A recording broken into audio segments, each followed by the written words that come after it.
안녕하세요. 저는 70대 구현자입니다. 저는 올해 겨울이 끝나가던 어느 날 낯선 추위 속에 다시 담요를 덮었습니다. 갑작스러운 한파가 들이닥친 건 3월 초 봄이라고 하기엔 아직 먼 날씨였습니다. 방 안의 온도는 점점 내려갔고 보일러는 이상한 소리를 내더니 끝내 멈춰버렸습니다. 기사님, 이거 왜 이런 거예요? 보일러 기사님은 낡은 본체를 한참 들여다보시더니 고개를 저었습니다. 이 보일러 최소 20년은 넘었겠네요. 부품이 단종 직전이라 당장 구하기 어렵습니다. 부품 주문하면 2주 정도 걸릴 텐데 급한 게 아니면 굳이 새 걸로 교체하진 마세요. 교체 공사도 오래 걸려요. 며칠이면 괜찮을 줄 알았습니다. 전기장판도 있고 이불도 두툼하니 조금만 견디면 되겠다 싶었죠. 하지만 밤이 되자 방 안 공기는 점점 얼어붙기 시작했습니다. 몸을 움츠리고 누워있어도 손끝이 시려웠습니다. 결국 저는 스스로에게 이렇게 말했습니다. 며칠만 따뜻한 데서 지내고 다시 돌아오자. 그렇게 해서 저는 아들네 집으로 갔습니다. 전화를 먼저 걸고 괜찮다면 며칠만 신세를 지겠다고 말했습니다. 아들은 흔쾌히 오라고 했고 며느리도 아무 말이 없었습니다. 어머니, 추운데 고생 많으셨어요. 들어오세요. 그래, 고맙다. 며칠이면 된다. 가방에는 갈아입을 옷과 약, 손주 좋아하는 과자 몇 개가 전부였습니다. 이틀째 되던 날이었습니다. 저는 아침 일찍 눈을 떴고 손주에게 주려고 가져온 과자를 꺼내 작은 봉투에 담아두었습니다. 그런데 며느리는 주방을 정리하던 중 갑자기 제 쪽을 바라보며 말했습니다. 어머니, 혹시 가방을 좀 확인해 볼 수 있을까요? 저는 잠시 며느리가 하는 말의 의미를 이해하지 못했습니다. 가방 왜? 그게요, 제가 어제 거실 탁자 위에 놓아둔 제 지갑이 안 보여서요. 혹시 어머니 짐 정리하시다가 들어가신 건 아닌가 해서요. 그 말에 저는 가슴이 철렁 내려앉았습니다. 뭐라고 했니? 지금? 그게요, 그런 뜻은 아니고 그냥 혹시나 해서요. 지갑이 없어서요. 내 가방을 열어보겠다는 거니? 그 지갑이 내 가방 안에 들어갔을 수도 있다고? 며느리는 갑자기 당황한 듯 말을 흐렸습니다. 아니요, 그런 건 아닌데 오해 없게 그냥 제가 한번. 됐구나. 내가 아무리 불편해서 여기 며칠 머무르지만 도둑 취급받을 줄은 몰랐구나. 너 지금 내 눈 못 쳐다보는구나. 어머니, 그런 게 아니에요. 제가 괜한 말을. 괜한 말이 아니라 본심이었겠지. 내가 지갑을 가져갔을지도 모른다고 생각했으니까 그런 말을 한 거잖니.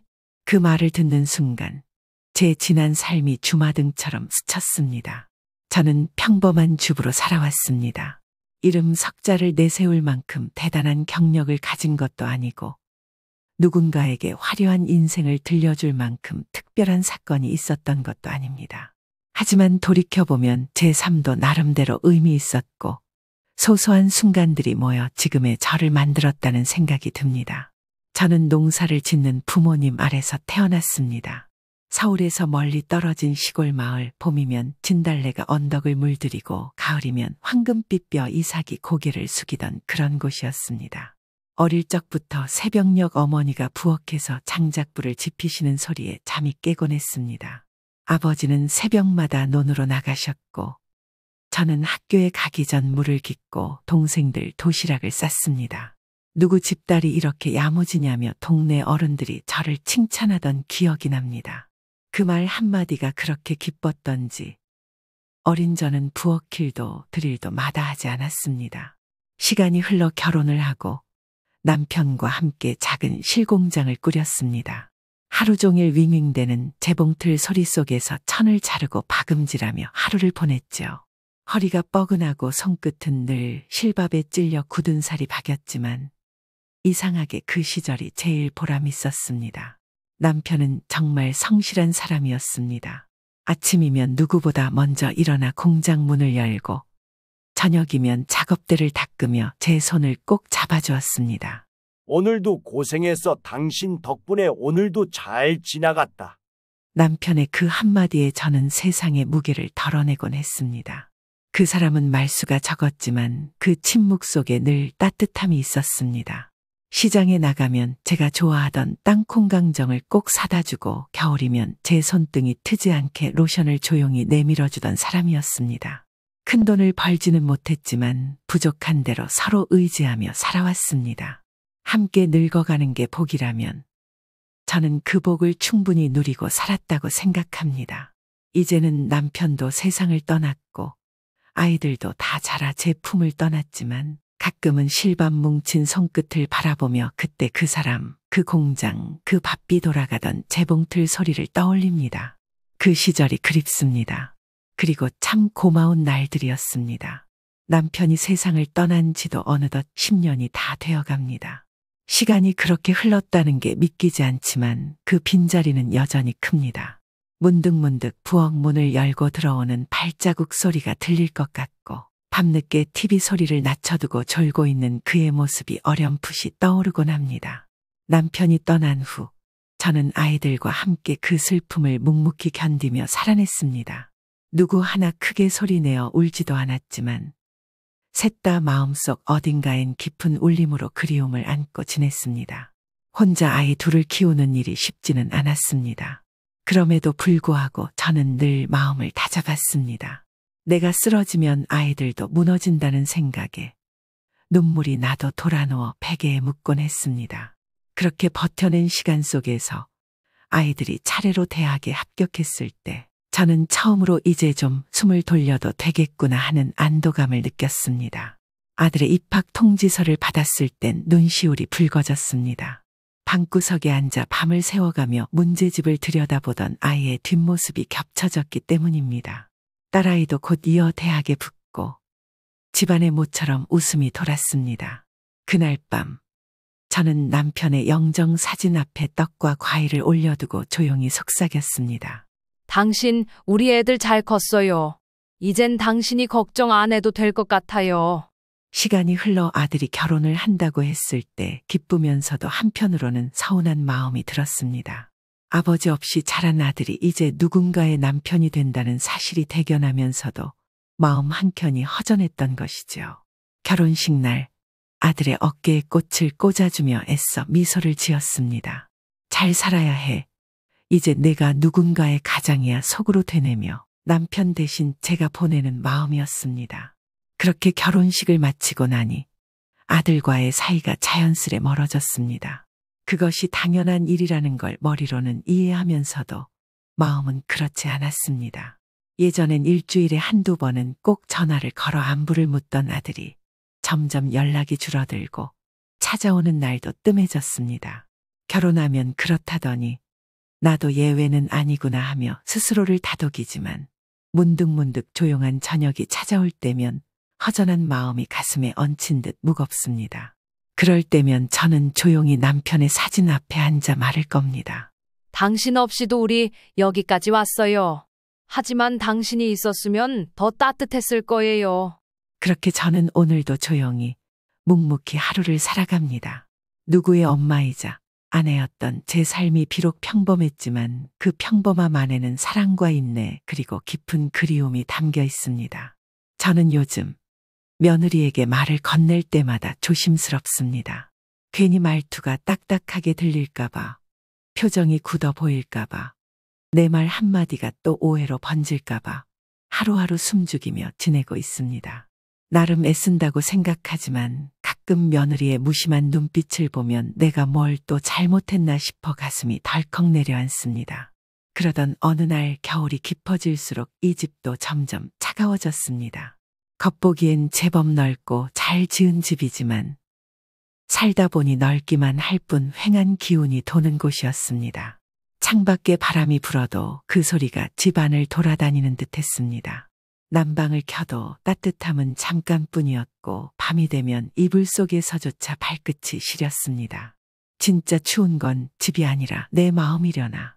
그렇게 생각하던 어느 날이었습니다. 3월 초 한동안 기온이 오르더니 봄이 오려나 싶었습니다. 낮엔 햇살도 따뜻하고 창문을 열어두면 바람결이 부드럽게 느껴졌습니다. 그런데 그런 날씨는 오래가지 않았습니다. 며칠 뒤 갑작스레 비바람이 불고 바깥 공기는 다시 싸늘하게 얼어붙었습니다. 그날 저녁 보일러 온도를 아무리 높여도 실내 온도는 17도에서 더 이상 올라가지 않았습니다. 전기장판을 깔고 담요를 여러 겹 덮어도 허리가 시리고 손끝은 얼음장 같았습니다. 견디다 못해 결국 보일러 기사님을 불렀습니다. 기사님은 보일러실에서 한참을 들여다보시더니 이마를 문지르며 말했습니다. 이거 꽤 오래된 보일러네요. 주요 부품 하나가 완전히 닳았어요. 그럼 교체하면 되겠죠? 부품이 단종 직전이라 바로 구하긴 힘들고요. 공장에서 다시 들어오려면 최소 2주 걸릴 겁니다. 그럼 보일러를 아예 새 걸로 바꾸면 안 될까요? 제가 조심스럽게 물었습니다. 몸이 추운 것도 있었지만 그보다는 앞으로 몇 주를 이대로 지내야 한다는 막막함이 더 컸습니다. 기사님은 잠시 고민하더니 고개를 저었습니다. 교체하려면 오래 걸립니다. 요즘 공사 일정도 밀려 있어서요. 설치 예약 잡고 철거하고 새로 시공하려면 3주는 잡아야 해요. 급하신 거 아니면 그냥 부품 기다렸다가 수리하는 게 나으실 겁니다. 그 말을 듣고는 한숨이 절로 나왔습니다. 그러면 그동안은 어떻게 해야 하나요? 추우시면 전기 히터라도 하나 임시로 쓰시는 게 그래도 너무 오래된 보일러는 한계가 있어서요. 기사님은 죄송하다는 듯 고개를 숙이고 돌아섰습니다. 집안은 여전히 17도. 숫자만 보면 견딜 만할 것도 같은데 어쩐지 뼛속까지 스며드는 냉기였습니다. 며느리에게 괜한 민폐가 될까 싶어 아들 집에 간다는 말조차 선뜻 꺼낼 수 없었습니다. 그날은 정말이지 견딜 수 없는 추위였습니다. 보일러를 아무리 돌려도 실내 온도는 16도에서 멈춰 있었고 전기장판을 틀어도 바닥만 따뜻했지 공기는 여전히 싸늘했습니다. 이불을 둘둘 감고 앉아 있다가 결국은 핸드폰을 집어들었습니다. 몇 번 망설이다가 아들에게 전화를 걸었습니다. 여보세요, 엄마? 무슨 일이야? 응, 도현아, 그게 며칠만 엄마 너희 집에서 지내면 안 될까? 여기 보일러가 고장이 나서 기사가 그러는데 부품이 오래 걸린다더라. 아들은 잠시 말이 없더니 이내 다정한 목소리로 말했습니다. 그럼 오셔야지. 왜 이제 말해? 춥게 계시지 말고 얼른 오세요. 그 말에 가슴이 조금 따뜻해졌습니다. 저는 미리 챙겨둔 약과 갈아입을 옷을 가방에 넣고 아들네 집으로 가는 길에 시장에 들렀습니다. 손주가 좋아하던 귤이랑 며느리가 예전 한번 맛있게 먹었다던 사과도 몇 개 샀습니다. 현관문을 열자 아들이 먼저 나와 반겨주었습니다. 들어오세요. 밖에 많이 춥죠? 응, 밖이 살을 내는구나. 이거 지나가다 과일 좀 샀다. 애랑 같이 먹어. 아이고, 어머니는 오시면서 이런 걸 또 얼른 들어오세요. 따뜻하게 해놨어요. 첫날은 생각보다 편안했습니다. 손주는 학교에서 돌아오자 활짝 웃으며 저에게 안겼고 저녁엔 세 식구가 오랜만에 둘러앉아 식사를 했습니다. 저는 그저 따뜻한 공기 속에서 오랜만에 사람 목소리가 들리는 집에서 속으로 여러 번 고마움을 되뇌었습니다. 그렇게 하루가 지나고 둘째 날 아침이었습니다. 며느리가 부엌 정리를 하다가 말없이 거실을 두리번거리더니 제 쪽으로 조심스레 다가왔습니다. 어머니, 괜히 이상하게 들리실 수 있는데요. 왜 그러니? 제가 어제 거실 탁자에 지갑을 놔뒀는데 지금 아무리 찾아도 안 보여서요.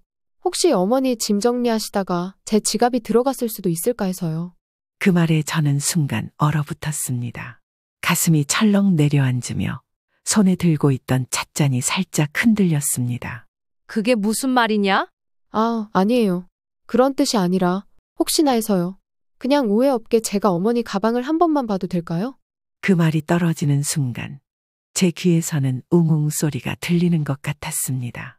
눈앞의 며느리는 조심스러운 표정이었지만 저는 그 눈빛 속에서 의심을 읽었습니다.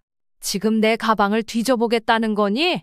어머니, 그런 뜻이 아니라 정말 그냥 혹시나 해서요. 저도 너무 당황해서. 며느리는 그게 아니라면서도 주춤거리는 손으로 제 가방을 집어들었습니다. 그냥 혹시나 해서요. 오해 없게 제가 한번 확인만 할게요. 저는 말없이 며느리의 얼굴을 바라봤습니다. 그 눈빛에는 조심스러움보다 의심이 앞서 있었습니다. 가방 안에 들어있던 집 열쇠며 약통, 휴대폰이 바닥으로 쏟아져 나왔습니다. 작은 약병이 굴러가 탁자 다리 아래로 굴러들어가고 제 핸드폰은 멍하게 조명을 반사하며 엎어져 있었습니다. 그러나 며느리의 지갑은 어디에도 없었습니다. 잠깐 며느리는 침묵했습니다. 손을 멈춘 채 가방 안을 다시 한번 훑어보더니 아무 말 없이 그대로 가방을 내려놓고 일어났습니다. 없네요. 그 말 한마디뿐이었습니다.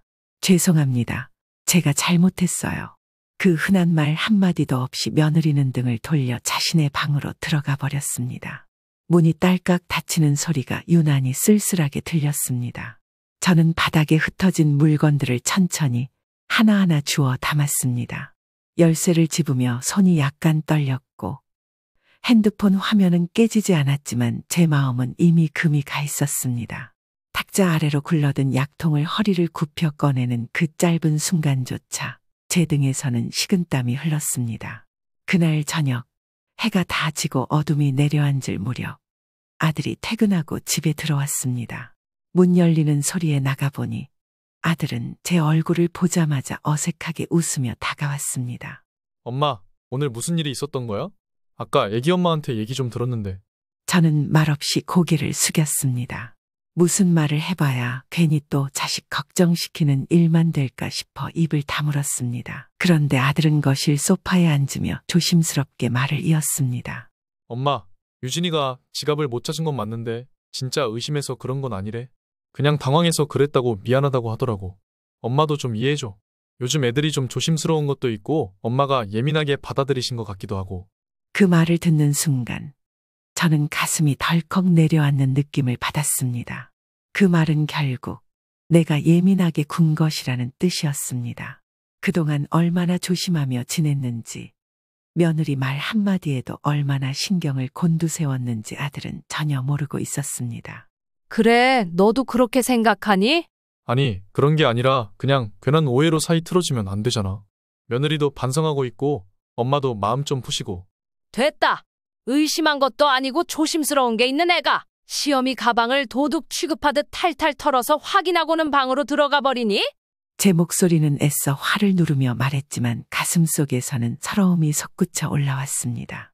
남편 잃고 혼자 두 아이 키우며 애써가며 살아왔던 그 세월이 단 몇 마디로 허물어지는 듯한 기분이었습니다. 아들은 말을 멈췄고 저는 방으로 돌아가 조용히 짐을 쌌습니다. 챙길 것도 없었습니다. 어차피 며칠 머물 생각으로 가져온 약, 속은 몇 벌뿐이었습니다. 밤 공기가 차가웠지만 그보다는 이 집안에서 머무는 공기가 더 서늘하게 느껴졌습니다. 문을 나서며 아무 말도 하지 않았습니다. 아들은 뭔가 말하려다 멈췄고 며느리는 아예 방에서 나오지도 않았습니다. 버스를 타고 내려 집 근처에 찜질방 간판이 보이자 그제야 저는 숨을 내쉬었습니다. 탈의실에서 옷을 갈아입고 따뜻한 황토방에 들어가 몸을 지졌습니다. 몸은 서서히 녹아들었지만 마음은 여전히 얼어붙은 채였습니다. 겨우 며칠 머물다 가는 길인데도 도둑 취급을 당하고 예민하단 소리까지 들을 줄이야. 천장에 비치는 은은한 조명 아래 저는 가만히 누워 눈을 감았습니다. 누구 하나 붙잡지 않는 이 낯선 공간이 지금은 그 어떤 집보다 따뜻하고 편안하게 느껴졌습니다. 그날 밤 저는 처음으로 자식의 집을 떠나며 마음속에 조용히 다짐했습니다. 다신 내가 먼저 문을 두드리지는 않으리라. 저는 그렇게 찜질방에서 이틀을 보냈습니다.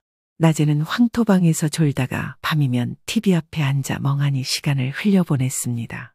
함께 말 섞을 사람도 문득 찾아올 누군가도 없었지만 이상하게 그 고요함이 차라리 위로처럼 느껴졌습니다. 이틀째 아침 저는 몸을 일으켜 가방을 챙겼습니다. 바깥 날씨는 여전히 차가웠지만 마음은 한결 정리된 느낌이었습니다. 현관문을 열자마자 코끝을 스치는 건 익숙한 먼지 냄새와 낡은 가구들의 정적이었습니다. 저는 무거운 가방을 한쪽에 두고 안으로 들어갔습니다. 마침 보일러 기사님이 약속한 시간이 가까워져 금방이라도 벨이 울릴 듯 기다리고 있었죠. 얼마 지나지 않아 초인종이 울렸고 낯익은 작업복 차림의 젊은 기사님이 문 앞에 서 있었습니다. 안녕하세요. 보일러 점검 기사입니다. 지난번 말씀드린 부품 들어와서 오늘 교체 도와드리러 왔습니다. 아, 네, 추운데 고생이 많으시네요. 이쪽이에요. 보일러실은 부엌 옆 작은 문 뒤에 숨어 있었습니다. 기사님은 장갑을 끼고 낡은 보일러 앞에 쪼그려 앉아 부품을 하나하나 점검했습니다. 저는 마루에 조용히 앉아 찻잔을 손에 들고 기다리고 있었습니다. 그러던 중 기사님이 갑자기 제 쪽을 향해 몸을 돌리며 말했습니다. 어르신, 여기 이거 혹시 떨어진 종이인가 싶어서요. 그의 손에 들린 건 바스락거리는 오래된 종이 한 장이었습니다. 약간 누렇게 바랜 종이에 테이프 자국이 남아 있었고 무엇보다도 눈에 익은 글씨체가 눈에 들어왔습니다. 저는 놀란 마음을 감추지 못한 채 다가가 종이를 받아들었습니다. 이게 어디서 나온 거예요? 보일러 본체 옆면에 붙어 있었어요. 안쪽이라 눈에 잘 안 띄는 자리더라고요. 테이프도 많이 낡아서 수리 중에 떨어졌나 봅니다.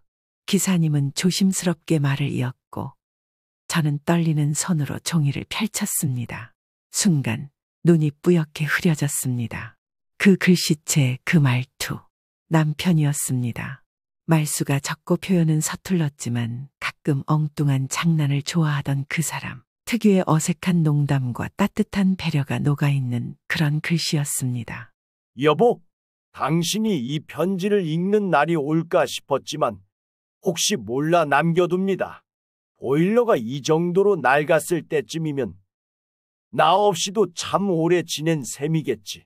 당신 참 고생 많았소. 항상 말은 못했지만 나는 당신처럼 살아있는 사람이 자랑스러웠소. 그래서 당신 몰래 아주 조금씩 돈을 모았소.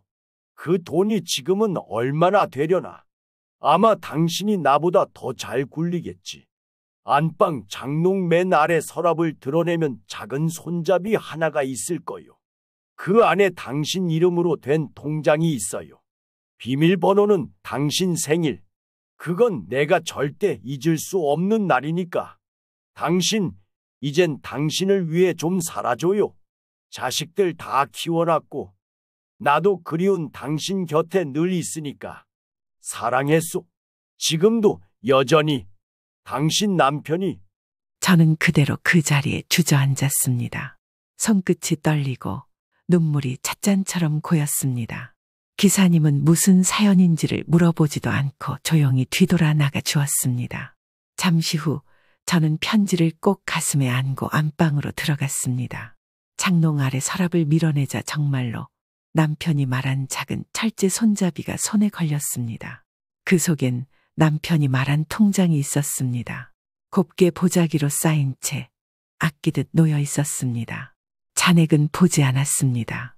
그보다도 그날 제 삶을 바꾼 건 금액이 아닌 그 마음이었습니다. 그날 이후 저는 다시는 아들네 집을 찾지 않았습니다.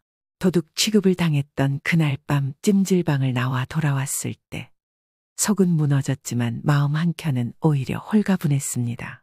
그렇게 다시는 내가 먼저 문을 두드리지 않겠노라 조용히 다짐했습니다. 시간이 흘러 저는 집 근처의 작은 무료 급식소를 열었습니다. 처음엔 몸이 따라줄까 걱정이 많았지만 아침마다 김을 피우며 국을 끓이고 두 손 곱게 모은 어르신들에게 따뜻한 밥 한 끼를 내어드릴 때면 제 마음도 함께 데워졌습니다. 이런 거 누가 해주나 했더니 어르신 솜씨였구먼. 그런 인사말 하나에 묵은 서러움이 조금씩 녹았습니다. 주말이면 딸아이가 손에 장갑을 끼고 찾아와 설거지며 배식도 도왔습니다. 엄마, 오늘은 내가 계란말이 할게. 손 좀 쉬어요. 둘이 나란히 주방에 서서 웃고 떠들며 시간을 보내다 보면 얼어붙었던 마음이 조금씩 풀렸습니다. 더는 바랄 게 없다고, 이렇게 조용하고 따뜻한 하루하루가 내겐 가장 큰 선물이라고 생각하고 있었습니다. 그러던 어느 날이었습니다. 겨울바람이 유난히 매섭게 불던 아침, 급식소 문을 막 닫고 정리를 하려던 찰나였습니다. 낯익은 그림자가 슬며시 문 앞에 섰습니다. 엄마, 아들이었습니다. 거의 1년 가까이 아무런 연락 없이 지냈던 아들. 그 얼굴을 다시 보게 될 줄은 몰랐습니다. 무슨 일이니? 제 말은 차분했지만 심장은 조용히 떨리고 있었습니다. 아들은 한참을 머뭇거리다 어렵게 입을 열었습니다.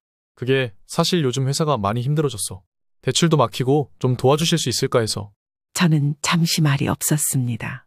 그 입에서 미안하다도 그동안 어떻게 지내셨어요도 없이 처음 꺼낸 말이 돈이란 걸 듣는 순간 다시 한번 마음이 무너져 내렸습니다. 그래서 넌 지금 돈이 필요해서 날 찾아온 거니? 엄마, 그런 뜻은 아니고 그냥 급한 상황이라. 도현아, 내가 예전 같았으면 고민했을 거야. 엄이란 게 자식이 어렵다 하면 당장 가진 걸 다 털어서라도 내주고 싶으니까. 그런데 지금은 아니야. 그날 너희 집에서 나올 때 난 그냥 집을 나온 게 아니라 마음까지 닫고 나온 거야. 아들은 입술을 깨물었습니다. 유진이도 후회 많이 했어. 그때는 엄마가 예민하게 받아들이신 것도 있고. 그만해라. 그 말 너한텐 위로겠지만 나한텐 또 한 번의 상처야. 아들은 더 이상 말을 잇지 못했습니다. 나는 지금 내 삶을 잘 살고 있어. 내 손으로 국 끓이고 내 발로 서서 누군가 밥 한 끼 따뜻하게 먹는 걸 보며 하루하루 살아가. 그런데 넌 여전히 나를 도와줄 사람, 필요할 때 꺼내 쓰는 사람으로만 보이니? 아니야, 엄마. 그런 게 아니라. 아니면 됐다. 돌아가라. 이젠 나도 내 마음도 함부로 쓰지 않을 거야. 그리고 내 아내와의 관계? 나는 미련 없어. 용서도 화해도 이제 내 몫이 아니야. 말을 마치고 등을 돌려 급식소 안으로 들어왔습니다. 밖에서 아들이 한참을 서 있다가 돌아서는 발소리가 들렸습니다. 창문 너머로 보이는 그의 뒷모습이 안쓰러웠지만 저는 더 이상 흔들리지 않았습니다. 그날 이후로도 저는 변함없이 국을 끓이고 딸과 함께 웃고 지냈습니다. 상처는 여전히 내 마음 어딘가에 남아있지만 그 자리에 더 이상 기대도 미련도 남기지 않기로 했습니다. 저는 이제 제 삶을 제가 지키기로 했습니다. 아무에게도 휘둘리지 않는 따뜻한 겨울을 제 손으로 만들어가고 있습니다. 안녕하세요. 저는 서울에 사는 70대 김윤정입니다. 저는 어렸을 적 유복한 집안에서 태어나 부족함 없이 자랐습니다. 아버지는 지역에서 손꼽히는 사업가였고 어머니는 자선 활동을 활발히 하시며 늘 주변을 따뜻하게 돌보는 분이셨습니다. 부모님의 가르침 아래 철저한 가정교육을 받으며 성장했고 좋은 환경에서 남부러울 것 없는 삶을 누렸습니다.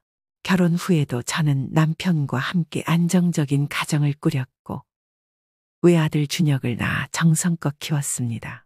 준혁은 어릴 때부터 책임감이 강하고 성실한 아이였고 좋은 대학을 졸업한 후에는 자신의 사업을 시작하며 성공적인 길을 걸었습니다. 그런 아들이 가정을 꾸린다고 했을 때 저는 참으로 기뻤습니다. 부모로서 해줄 수 있는 최선의 축복을 아들에게 주고 싶었고 며느리를 가족으로 따뜻하게 맞이할 준비가 되어 있었습니다. 그러나 아들의 상견례 날 저는 예상치 못한 말을 듣게 되었습니다. 식사가 어느 정도 무르익고 덕담이 오가던 중 며느리 수진의 아버지가 단호한 목소리로 말을 꺼냈습니다. 요즘 시대엔 시댁은 남입니다. 식사 자리에서 순간적으로 정적이 흘렀습니다. 아무렇지 않게 건넨 말처럼 보였지만 그 말이 갖는 의미는 가볍지 않았습니다. 저는 순간 당황했지만 억지로 미소를 지으며 넘겼습니다. 세상이 변했다는 것은 알고 있었지만 이제 막 한 가족이 되려는 자리에서 그렇게까지 선을 긋고 시작해야 하는 걸까 싶어 마음이 씁쓸했습니다. 시댁과 친정은 다르더라도 함께 인연을 맺는 가족인데 너무 단호하게 남이라고 규정하는 게 못내 마음에 걸렸습니다. 그렇지만 저는 애써 좋게 생각하려 했습니다. 서로의 가족 문화를 존중하자는 의미겠지.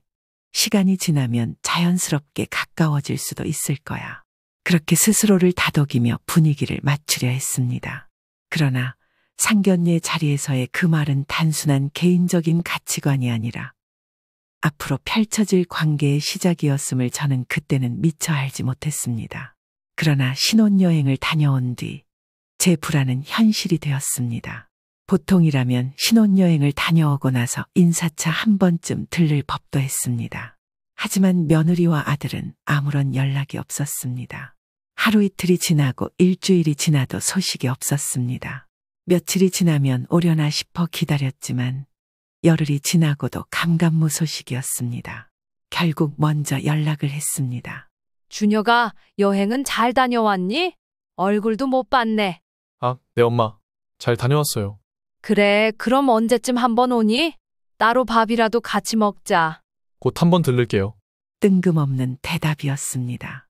언제 오겠다는 말도 없이 그냥 고지란히 더 이상 강요하지 않았습니다. 그러다 보니 신혼여행을 다녀온 지 2주가 지나서야 그것도 아무런 연락도 없이 갑자기 집으로 찾아왔습니다. 그날도 평소처럼 차를 마시며 책을 읽고 있던 참이었습니다. 초인종이 울려나가 보니 아들과 며느리가 서 있었습니다. 갑자기 웬일이니? 그냥 근처에 볼 일이 있어서요. 어쨌든 신혼여행 후 처음 얼굴을 보는 자리였습니다. 기쁜 마음에 얼른 차를 내왔습니다. 하지만 그들은 오래 머물 생각이 없어 보였습니다. 마치 어쩔 수 없이 들른 듯한 태도. 며느리는 컵을 몇 번 들었다 놓더니 금세 자리에서 일어났습니다. 저희 이제 가볼게요.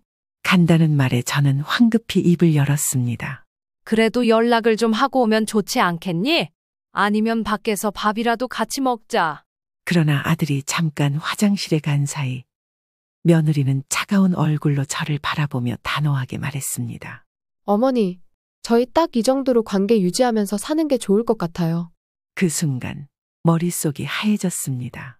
그 말은 곧 앞으로도 선을 넘지 말라는 의미였습니다. 며느리의 얼굴을 멍하니 바라보다가 아무 말도 하지 못했습니다. 그저 속에서 싸한 감정이 밀려왔습니다. 잠시 후 아들이 돌아오고 며느리는 아무 일 없다는 듯 환한 미소를 지으며 아들에게 팔짱을 꼈습니다. 우리 이제 가자. 아들은 아무것도 모른 채 저를 보고 웃으며 손을 흔들었습니다. 엄마, 조만간 또 올게요.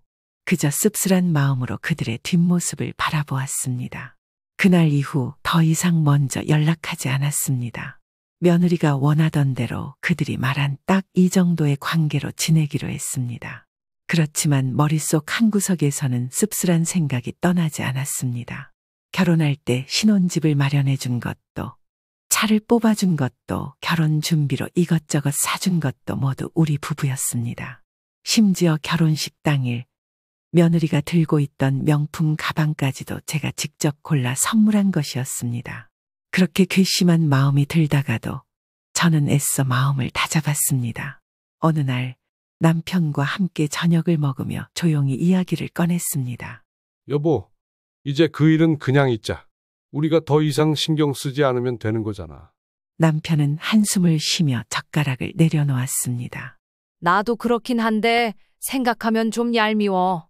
받을 건 다 받아가고 이제 와서 남이라고 하니. 그래도 그게 다 지나간 일이잖아. 우리가 준 것들 다시 돌려달라고 할 수도 없는 노릇이고.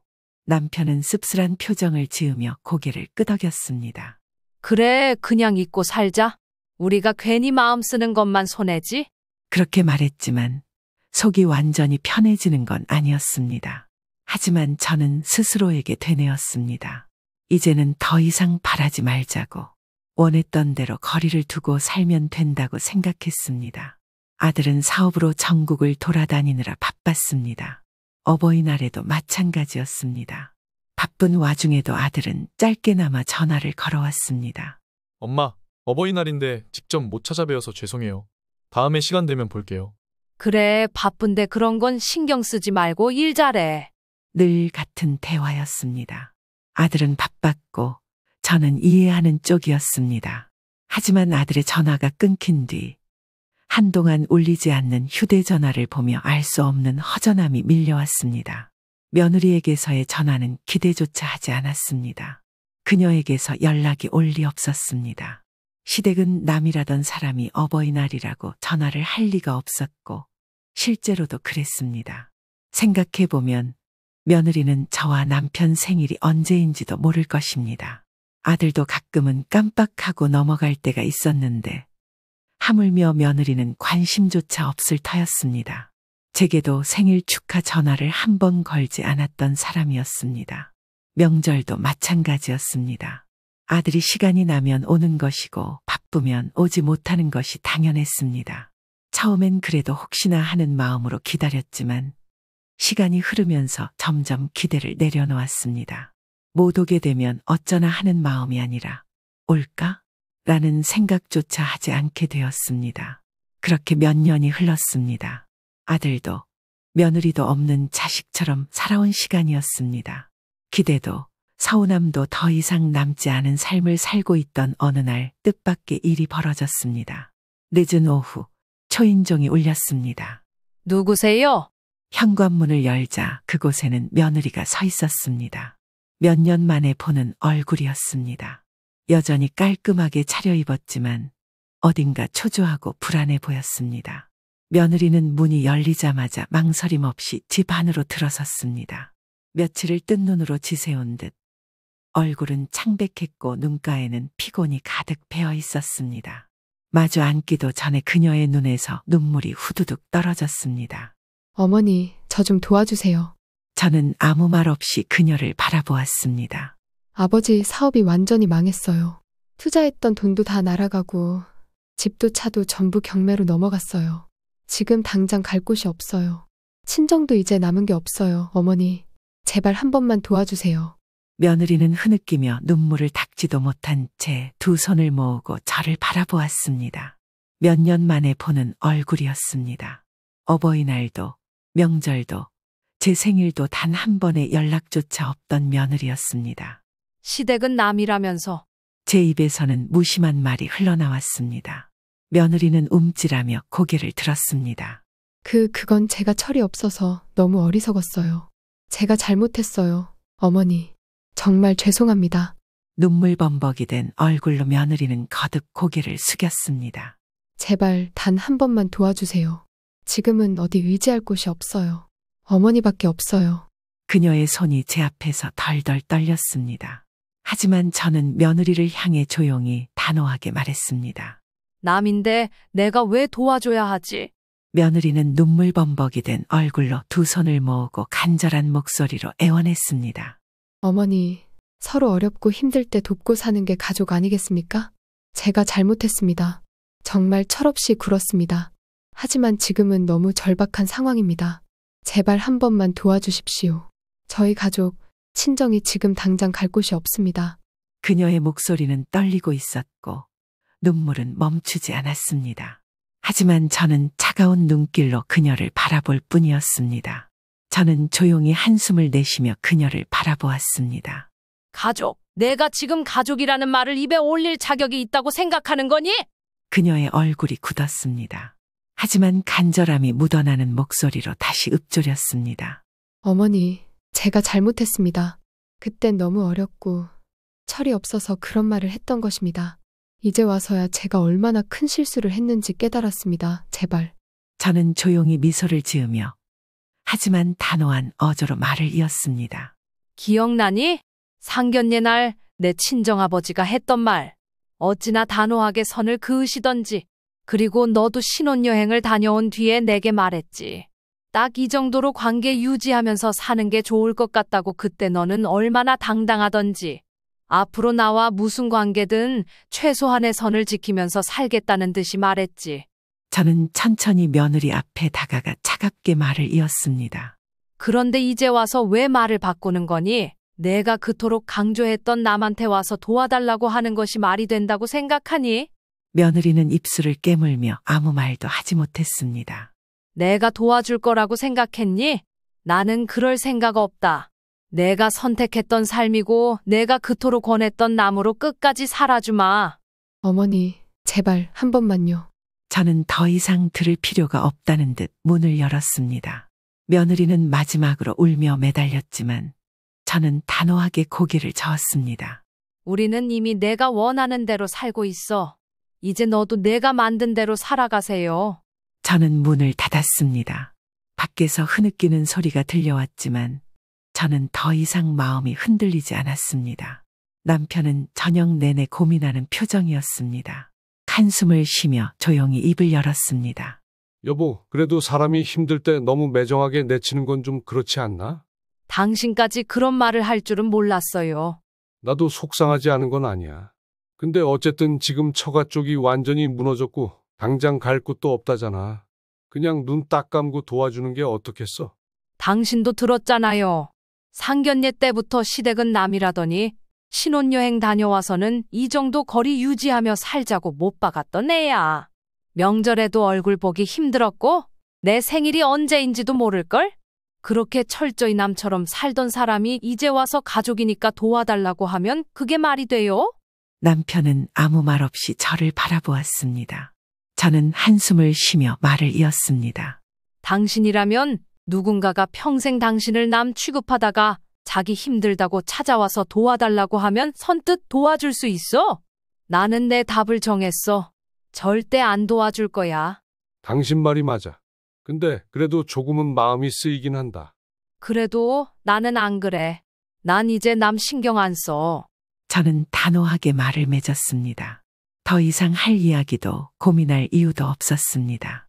주말 오후 집안은 조용했습니다. 남편은 신문을 보고 있었고 저는 차를 한 잔 따라 놓고 잠시 쉬고 있었습니다. 그때 초인종 소리가 울렸습니다. 느릿하게 자리에서 일어나 현관문을 열었습니다. 그런데 문 앞에 서 있는 사람들을 본 순간 저는 순간적으로 굳어졌습니다. 며느리 그리고 안사돈이었습니다. 한참 동안 보지 못했던 얼굴이었습니다. 며느리는 눈가가 퉁퉁 부어 있었고 안사돈 역시 평소와 달리 어딘가 초조한 기색이 역력했습니다. 저는 그들을 한동안 바라보다가 단호하게 입을 열었습니다. 무슨 일로 오셨습니까? 안사돈이 먼저 입을 열었습니다. 이렇게 찾아뵙게 되어 정말 죄송합니다. 상견례 때 했던 말도 그동안의 태도도 모두 제 불찰이었습니다. 그때는 제가 생각이 짧았습니다. 그 말을 딸아이도 그대로 받아들여서 그동안 실수를 많이 했던 것 같습니다. 정말 미안합니다. 며느리는 고개를 푹 숙인 채 아무 말도 하지 못하고 있었습니다. 안사돈은 조심스러운 목소리로 말을 이었습니다. 솔직히 이럴 자격이 없다는 것도 알고 있습니다. 하지만 정말 사정이 너무 어려워 염치불구하고 찾아왔어요. 사업이 무너지고 집도 경매로 넘어가서 당장 지낼 곳도 없는 상황입니다. 저희 딸이 철이 없었지만 그래도 한 번만 도와주시면 안 되겠습니까? 그 말을 지금 제 앞에서 하실 자격이 있다고 생각하십니까? 안사돈과 며느리의 얼굴이 굳어졌습니다. 저는 가만히 그들을 바라보며 한 발 앞으로 다가갔습니다. 저희 집이 돈이 없었어도 이렇게 나왔을까 궁금하네요. 그 말을 끝으로 저는 현관문을 닫고 들어와 버렸습니다. 하루는 아들에게서 전화가 왔습니다. 오랜만에 걸려온 전화였습니다. 반가운 마음도 잠시, 아들의 목소리는 어딘가 차가웠습니다. 엄마, 제가 처가에 도움을 좀 드렸는데도 지금 많이 힘드신 상황인가 봐요. 아내랑 장모님이 집으로 찾아갔다는데도 왜 안 도와주신 거예요? 저는 순간 멍해졌습니다. 직접 가서 사정까지 하셨는데 왜 그렇게 냉정하게 대하셨어요? 너는 몇 년 만에 찾아온 며느리에게 내가 뭘 믿고 그 큰 돈을 척척 내줘야 한다고 생각하는 거니? 아들은 당황한 기색이 역력했습니다. 저는 그동안 있었던 일들을 하나하나 차분하게 설명하기 시작했습니다. 너 상견례 때 일 기억하니? 내 장인어른이 시댁은 남이라고 선을 긋고 너 아내는 신혼여행 다녀와서 한다는 말이 이 정도 관계 유지하면서 살자고 하고 내가 바쁘다고 전국 돌아다니며 일하는 동안 네 아빠랑 나는 며느리랑 그렇게 멀어져 갔어. 명절에도 어버이날에도 그래 그런 거 다 내 욕심이었다고 치자. 하다못해 너 아버지 생신 때도 전화 한 통 없던 사람이야. 내가 바빠서 못 오면 나는 그래 남이니까 하고 생각하고 살았어. 그런데 갑자기 몇 년 만에 찾아와서는 돈 달라고 도와달라고 말하는데 너 같으면 그게 얼씨구나 하고 도와줄 수 있겠니? 아들은 아무 말도 하지 못했습니다. 그리고 저는 덧붙였습니다. 그런데 너는 지금까지 내 아내가 엄마 아버지에게 잘하고 있다고 생각했니? 아내가 제가 바쁠 때마다 찾아뵙겠다고 다녀왔다고 말했고 전화도 수시로 드리고 있다고 하길래 그 말을 믿었어요. 내가 아는 며느리는 여태 한 번도 먼저 연락한 적이 없는 사람이야. 너한테만 그렇게 말한 거지. 그리고 나는 한 번도 그 사실을 내게 말하지 않았고 내 아내도 굳이 내가 알 필요 없다고 생각했던 거겠지. 그날 저녁 아들과 며느리의 집에서는 심한 말다툼이 오갔습니다. 너 대체 왜 찾아가지도 않았으면서 찾아간 척했어? 내가 언제? 언제? 지금까지 내가 바빠서 직접 못 찾아뵈니까 내가 가서 잘하고 온 줄 알았어.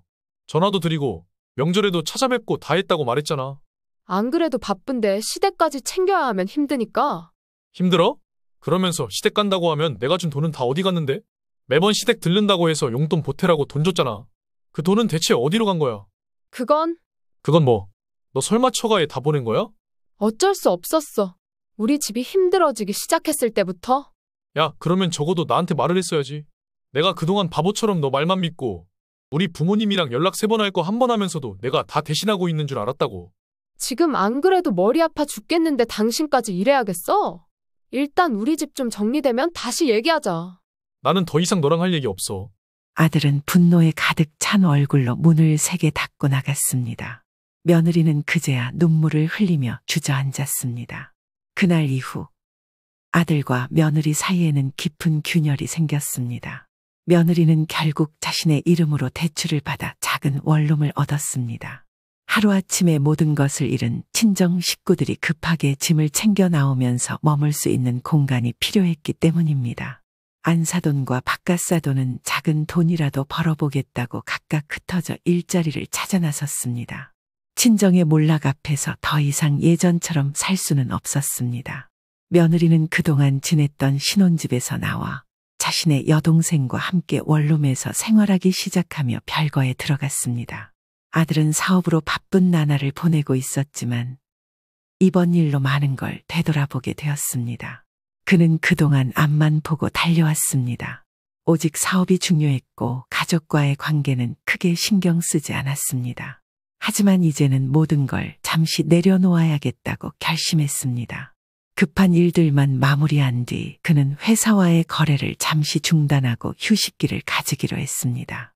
그리고 가장 먼저 저와 남편이 살고 있는 본집으로 향했습니다.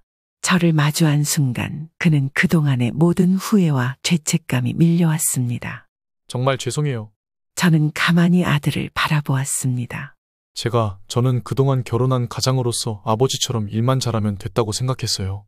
밖에서 돈을 벌어오면 집에서는 엄마 같은 아내가 모든 걸 잘 챙기고 있을 거라고 믿었어요. 그래서 너무 무심했어요. 아니, 너무 바보 같았어요. 그의 목소리는 떨리고 있었습니다. 그런데 그게 아니었어요. 아내가 찾아뵙겠다고 하면 그냥 찾아간 줄 알았고, 시댁 간다고 하면 그게 다 진짜인 줄 알았어요. 저는 너무 몰랐어요. 너무 당연하게 생각했어요. 그는 고개를 숙이며 눈을 질끈 감았습니다. 엄마한테도 아버지한테도 너무 죄송해요. 순간 그가 어린아이처럼 보였습니다. 어릴 때 잘못을 저지르고도 용서받기 위해 어색하게 손을 모으던 모습이 떠올랐습니다. 하지만 저는 쉽게 대답하지 않았습니다. 한동안 말없이 그를 바라보다가 조용히 한숨을 내쉬며 입을 열었습니다. 이제라도 알았으면 됐다. 제 목소리는 담담했지만 아들은 그 한마디에 더욱 고개를 숙였습니다. 그는 한참 동안 그러고 있다가 떨리는 목소리로 다시 한 번 말했습니다. 엄마, 정말 죄송합니다. 저는 그런 아들을 바라보며 천천히 고개를 끄덕였습니다. 이제야 비로소 제 아들이 진심으로 후회하고 있다는 것이 느껴졌습니다. 아들과 며느리는 결국 협의 이혼을 했습니다. 길지도 그렇다고 짧지도 않은 4년간의 결혼 생활이 그렇게 끝이 났습니다. 하지만 아들은 이혼 후에도 슬픔을 곱씹을 새 없이 다시 자신의 일상으로 돌아갔습니다. 원래 하던 일로 복귀했고 오히려 더 바쁘게 시간을 보내며 생각할 틈을 만들지 않았습니다. 그러나 이전과 달라진 점이 있었습니다. 결혼 전처럼 아들은 일주일에 한 번씩 안부 전화를 해왔습니다. 바쁘다는 핑계로 연락을 미루던 시절과는 달랐습니다.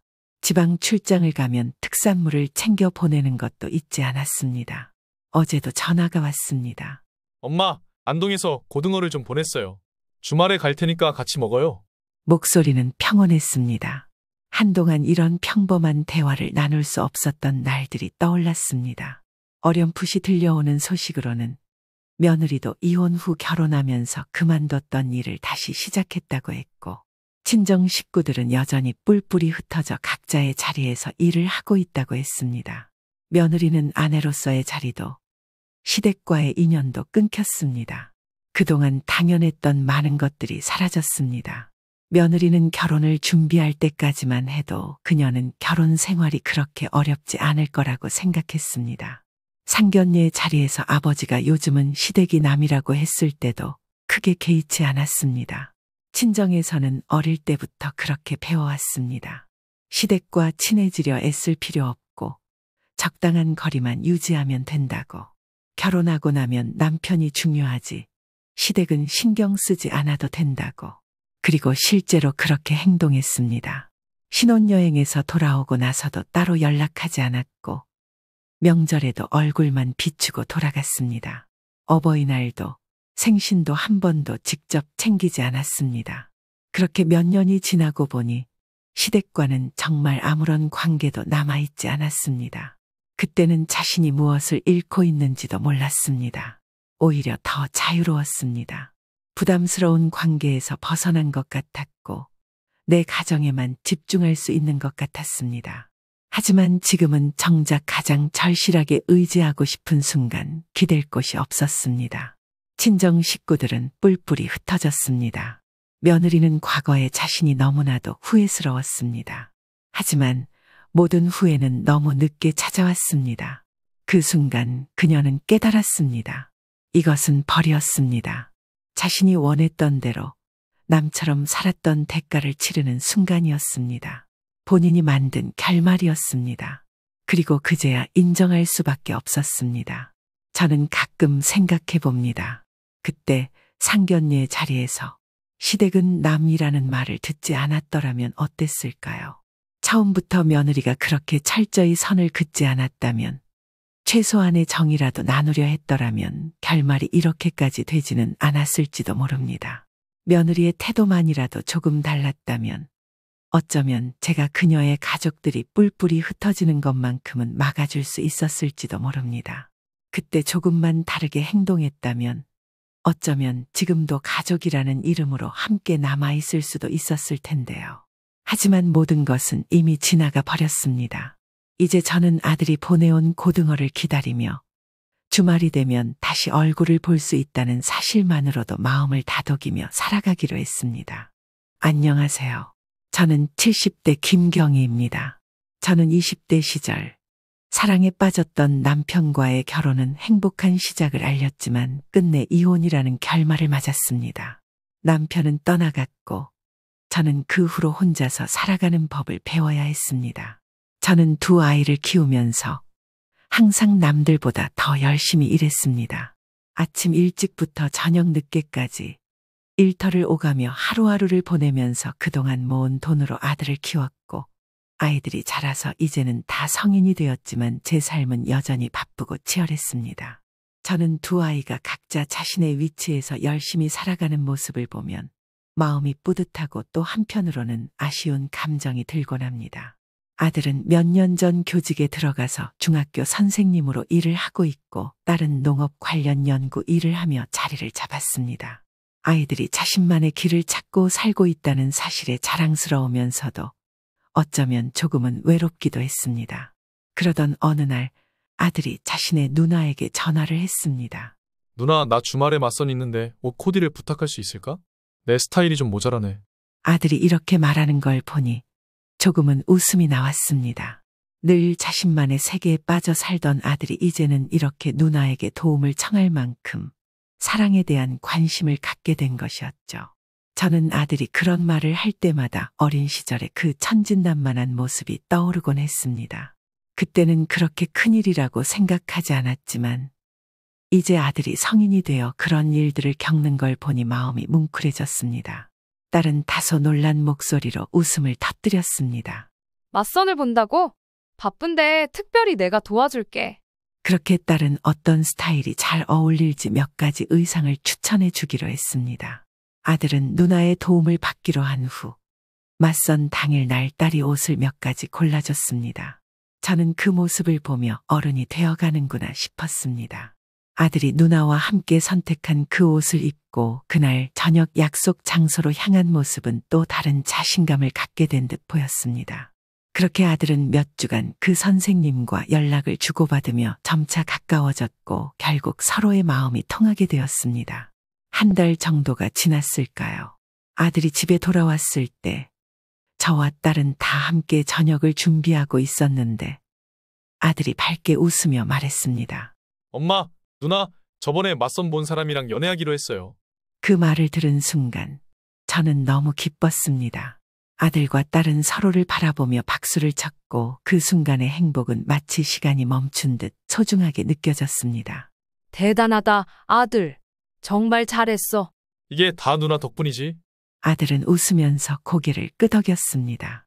그 순간 저는 둘이 웃고 있는 모습을 보며 그동안 아껴온 시간이 결코 헛되지 않았음을 깨달았습니다. 딸과 아들이 이렇게 함께 기뻐할 수 있는 날이 오게 되어 참으로 행복했습니다.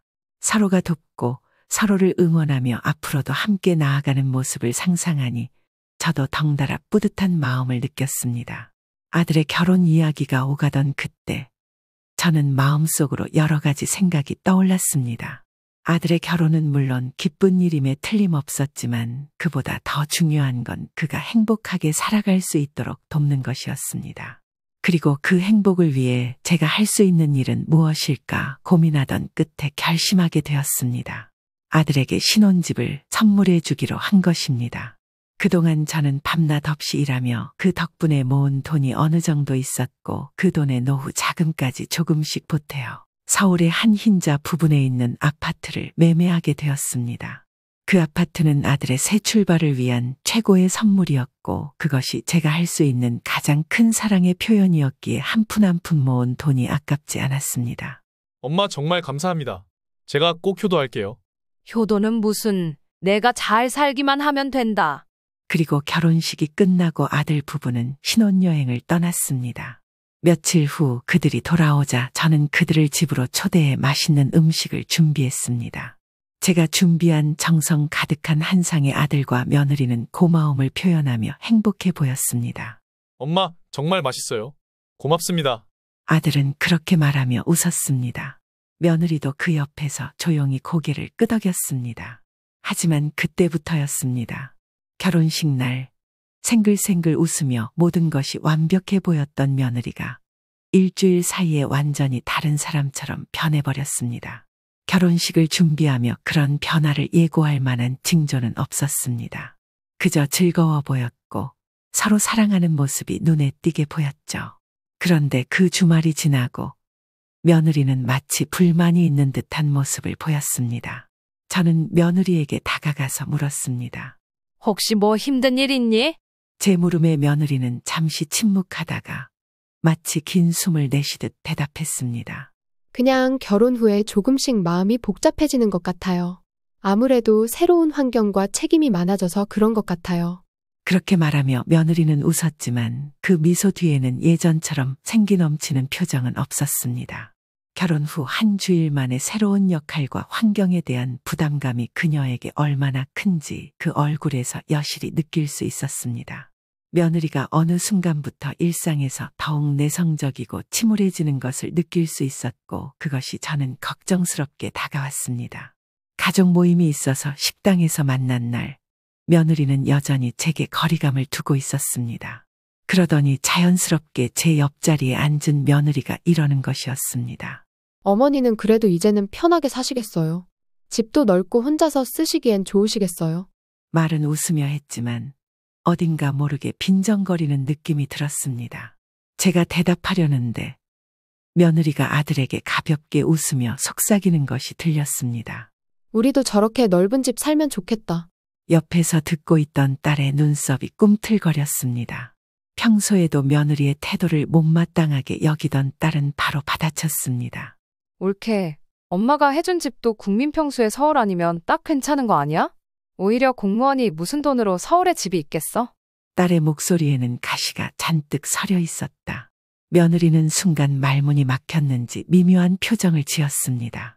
저는 둘 사이에 긴장감이 팽팽해지는 걸 느끼며 조용히 상황을 지켜보았습니다. 둘이 같이 노력하면 더 좋은 집으로 이사 갈 수 있을 거야. 집값도 오르고 하면 더 좋은 집으로 이사 가. 저는 분위기를 풀어보려고 애써 웃으며 말했습니다. 아들과 며느리가 결혼한 후 저는 한동안 그들의 신혼생활을 방해하지 않으려고 조용히 지켜보기만 했습니다. 물론 신혼이 바쁠 테니 연락이 뜸할 수도 있다고 생각했습니다. 하지만 하루, 이틀, 일주일이 지나도 아들에게서 먼저 전화가 오는 일은 없었습니다.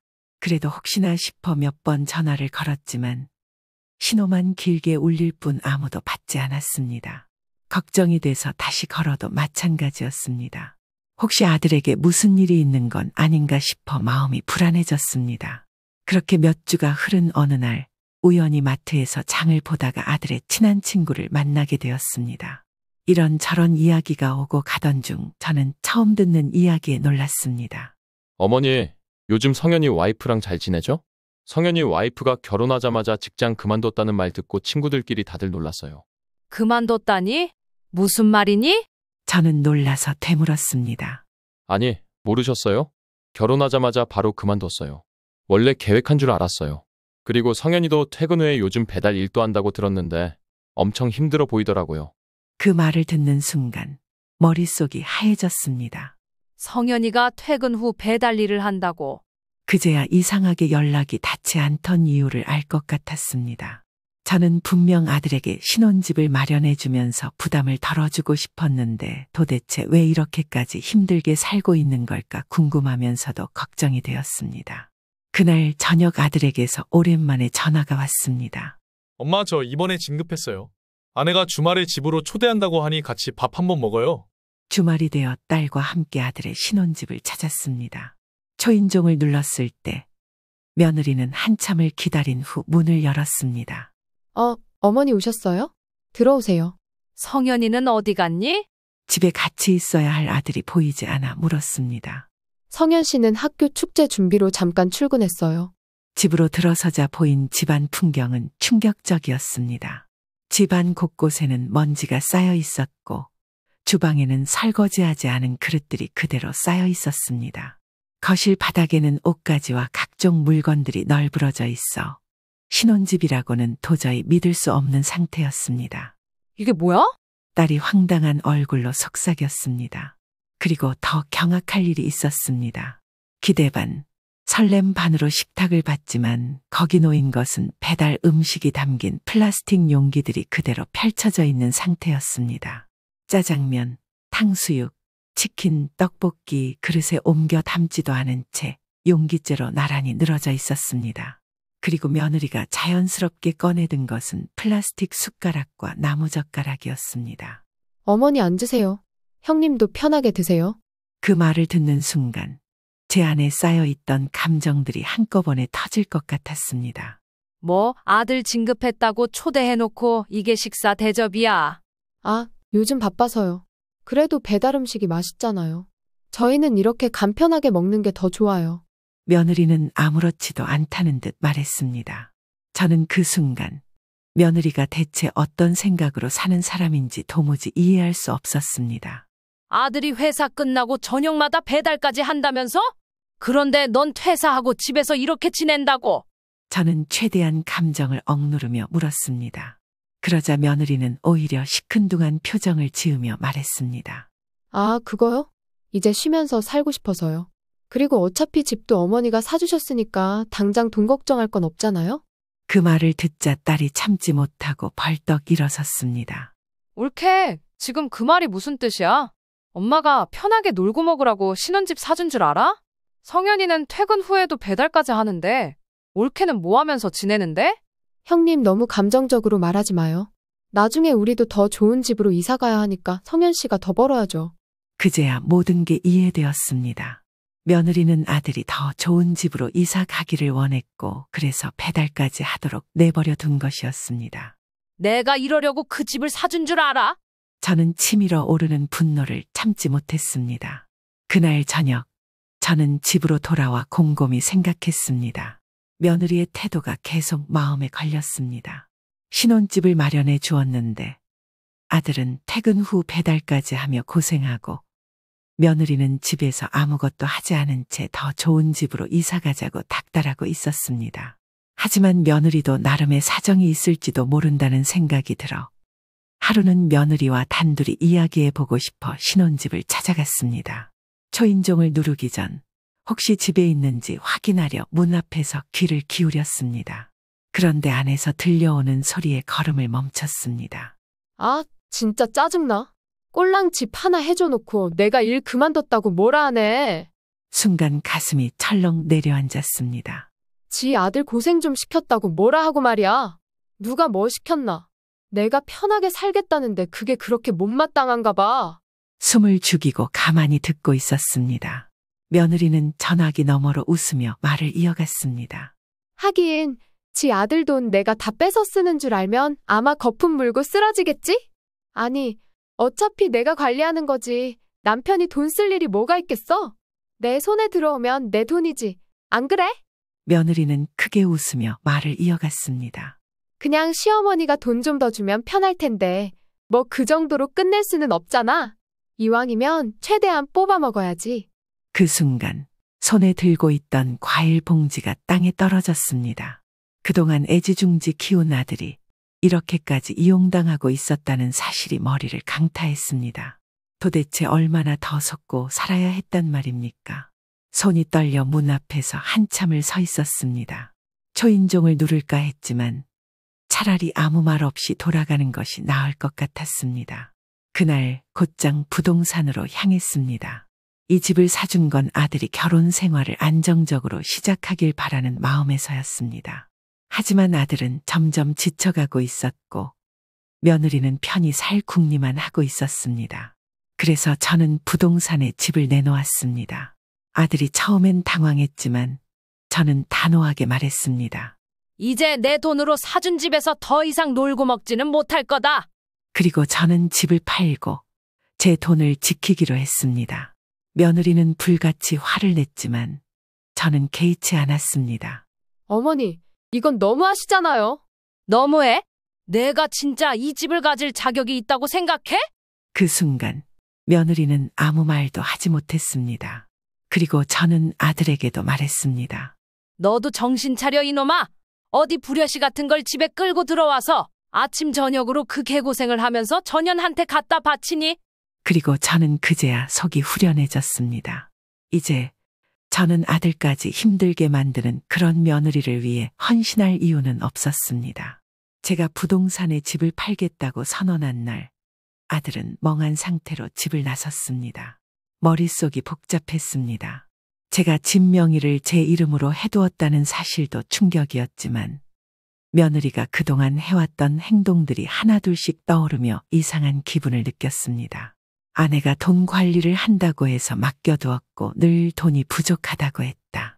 아들은 이 모든 것이 당연한 줄 알았습니다. 그날 밤 아들은 오랜 친구를 만나 술을 마셨습니다.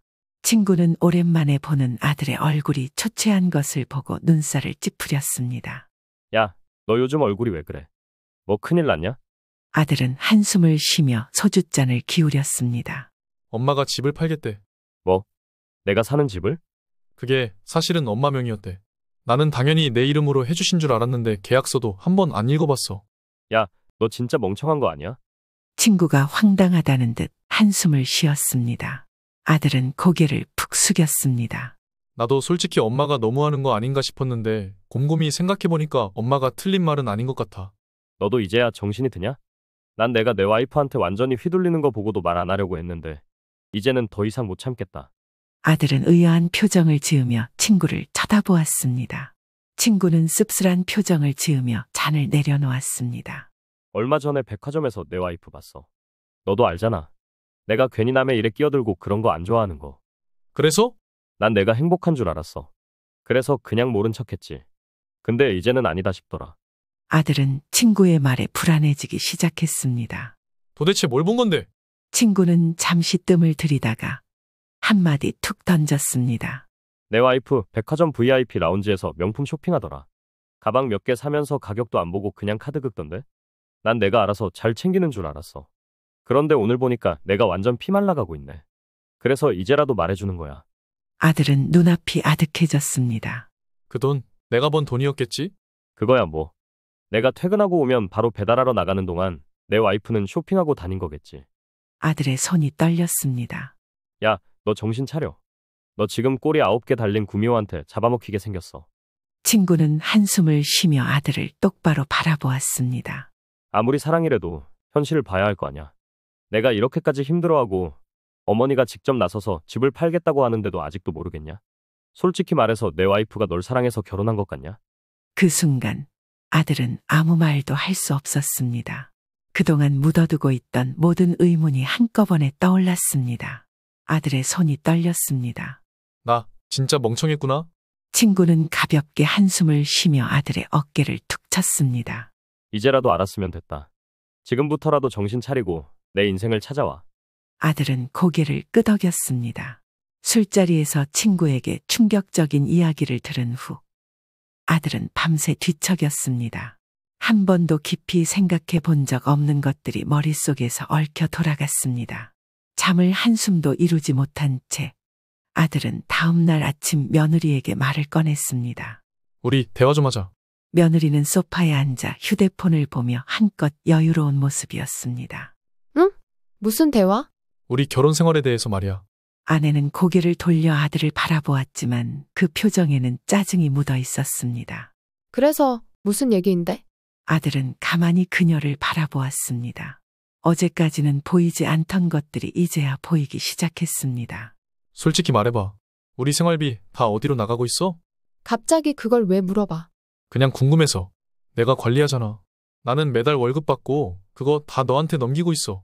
근데 그 돈이 어디로 가는지는 나한테 한 번도 말해준 적 없잖아. 며느리는 눈썹을 찌푸리더니 휴대폰을 툭 내려놓고 두 팔을 꼬았습니다. 아니, 지금까지는 그냥 나한테 맡긴다면서? 내가 알아서 관리하겠다고 했을 때는 아무 말 없더니 이제 와서 왜 갑자기 이러는 거야? 그땐 내가 내 말을 믿었으니까. 지금은 못 믿겠다는 거야? 아들은 더 이상 머뭇거리지 않았습니다. 솔직히 말해서 난 내가 우리 가정을 위해 돈을 쓴다고 생각했어. 근데 백화점에서 흥청망청 쇼핑하고 있었다면서? 누가 그런 말을 해? 그게 중요한 게 아니야. 중요한 건 그게 사실이냐는 거야. 며느리는 한참을 입을 꼭 다물고 있더니 이내 싸늘한 미소를 지으며 말했습니다. 그래, 뭐 샀어. 내가 일해서 번 돈도 아니고 당신이 벌어온 돈이니까 내가 써도 상관없잖아? 정말 그렇게 생각해? 그래서 뭐? 나보고 돈 벌라는 거야? 며느리는 자리에서 벌떡 일어나 아들을 노려보며 말했습니다. 내가 지금까지 편하게 살 줄 알고 결혼한 건데 이제 와서 돈 벌라고. 그럼 난 왜 결혼했는데? 아들은 벼락이라도 맞은 것처럼 충격을 받았습니다. 지금 그게 무슨 말이야? 그대로의 뜻이야. 나는 당신이 능력 있으니까 결혼한 거고 나보고 돈 벌라고 할 거면 그럼 결혼할 필요가 없었지. 그냥 혼자 살면 되잖아? 너 진심으로 그렇게 생각한 거야? 뭐 어때? 솔직해서 문제야? 아들의 주먹이 부들부들 떨렸습니다. 그럼 너한테 결혼은 그냥 내가 돈 벌어다 주는 사람이 필요해서 한 거야? 당연하지. 그러니까 이러지 말고 그냥 조용히 살아. 나도 신경 쓰기 싫으니까. 그 순간 아들은 머릿속이 새하얘졌습니다. 지금까지 믿어왔던 모든 것이 무너져 내렸습니다. 자신이 사랑해서 결혼했다고 생각했던 사람이 사실은 돈을 보고 결혼한 것뿐이었다는 사실을 인정해야 했습니다. 아들은 깊은 한숨을 쉬며 며느리를 똑바로 바라보았습니다. 우리가 정말 부부로서 살아야 하는지 진지하게 고민해보자. 며느리의 얼굴이 점점 어두워졌습니다. 야, 그게 지금 말이야 막걸리야? 아니, 이제야 제대로 생각해보려고 해. 우리가 정말 같이 살아야 하는 사이인지. 그 말을 끝으로 아들은 자리에서 일어났습니다. 며느리는 당황한 얼굴로 아들을 바라봤지만 이번만큼은 아들이 더 이상 물러서지 않을 거라는 걸 느꼈습니다. 그날 이후 아들의 마음속에서는 본격적인 고민이 시작되었습니다. 내가 진짜 이 결혼을 계속해야 하는 걸까? 그 시각 저는 신혼집을 팔기로 결심했지만 단순히 집을 처분하는 것만으로 끝낼 생각은 없었습니다. 며느리가 아들을 이용하고 있다는 사실을 알게 된 이상 더 이상 이 상황을 방관할 수 없었습니다. 하지만 단순히 화를 내거나 감정적으로 대응하는 것으로는 해결되지 않는다는 것도 잘 알고 있었습니다. 다음 날 저는 조용히 변호사 사무실을 찾아가 도움을 요청했습니다. 제 아들이 배달 아르바이트까지 하면서 돈을 벌고 있는데 그 돈이 전부 며느리에게 넘어가고 있습니다. 생활비라는 명목으로요. 가장 중요한 건 그 돈이 실제로 어떻게 사용되었는지를 입증하는 것입니다. 카드 사용 내역이나 계좌 거래 내역을 확보할 수 있나요? 아들이 직접 확인하기는 어려울 겁니다. 모든 돈 관리는 며느리가 하고 있으니까요. 그렇다면 몇 가지 방법이 있습니다. 첫째, 아드님 명의의 통장에서 며느리 계좌로 돈이 이체된 내역을 확보하는 겁니다. 그리고 둘째, 며느리가 어디에서 어떻게 소비했는지 증거를 모아야 합니다. 그걸 어떻게 할 수 있을까요? 명품 매장에서 결제한 기록이 있다면 카드 사용 내역을 조회하면 됩니다. 그리고 생활비 사용에 대한 명확한 기록이 없다는 것도 중요한 증거가 될 수 있습니다. 예를 들면 전기세나 관리비 같은 기본적인 지출이 부족한데도 큰돈이 나가고 있었다면 생활비가 엉뚱한 곳으로 쓰였다는 걸 입증할 수 있죠. 저는 아들에게 며느리의 카드 사용 내역을 살펴보라고 했습니다. 그리고 아들은 며느리가 자신 몰래 명품을 사고 백화점 VIP 라운지를 이용하며 고급 레스토랑에서 지출을 했다는 사실을 자신의 두 눈으로 확인했습니다. 이미 변호사랑 상의해놨다. 증거가 충분히 모이면 내가 며느리에게 경제적으로 착취당했다는 걸 입증할 수 있어. 내가 원한다면 이혼도 가능하다. 아들은 아무 말 없이 바닥을 바라보았습니다. 내가 선택해라. 하지만 내가 해줄 수 있는 마지막 선물은 네가 저 여시 같은 여자한테서 벗어날 기회를 주는 거다. 아들은 깊이 생각에 잠겼습니다. 그리고 마침내 결심했습니다. 며느리는 처음에 자신이 잘못한 게 없다고 주장했습니다. 내가 무슨 잘못을 했다고 이혼을 하자는 거야? 돈 쓰는 게 그렇게 문제야? 하지만 아들과 변호사가 준비한 증거 자료가 나오자 그녀는 순간 말문이 막혔습니다. 며느리는 처음에는 발악하며 버텼지만 법적 증거가 너무나 명확했습니다. 결국 법원에서도 배우자의 경제적 착취와 재산 유용을 인정하며 아들은 재산 분할 없이 깨끗하게 이혼할 수 있었습니다. 저는 아들의 이혼 후 말했습니다. 이제라도 다시 시작해라. 나는 마지막까지 너를 위해 할 수 있는 걸 다 했으니 너도 더 열심히 내 힘으로 살아가. 아들은 새롭게 출발하기 위해 집을 팔아받은 돈으로 아들이 독립할 수 있도록 보증금을 마련해 주었습니다. 아들은 그렇게 자신의 힘으로 인생을 다시 살아가 보기로 결심했습니다. 그렇게 아들은 며느리의 착취와 속박에서 벗어나 새로운 삶을 향해 나아갔습니다.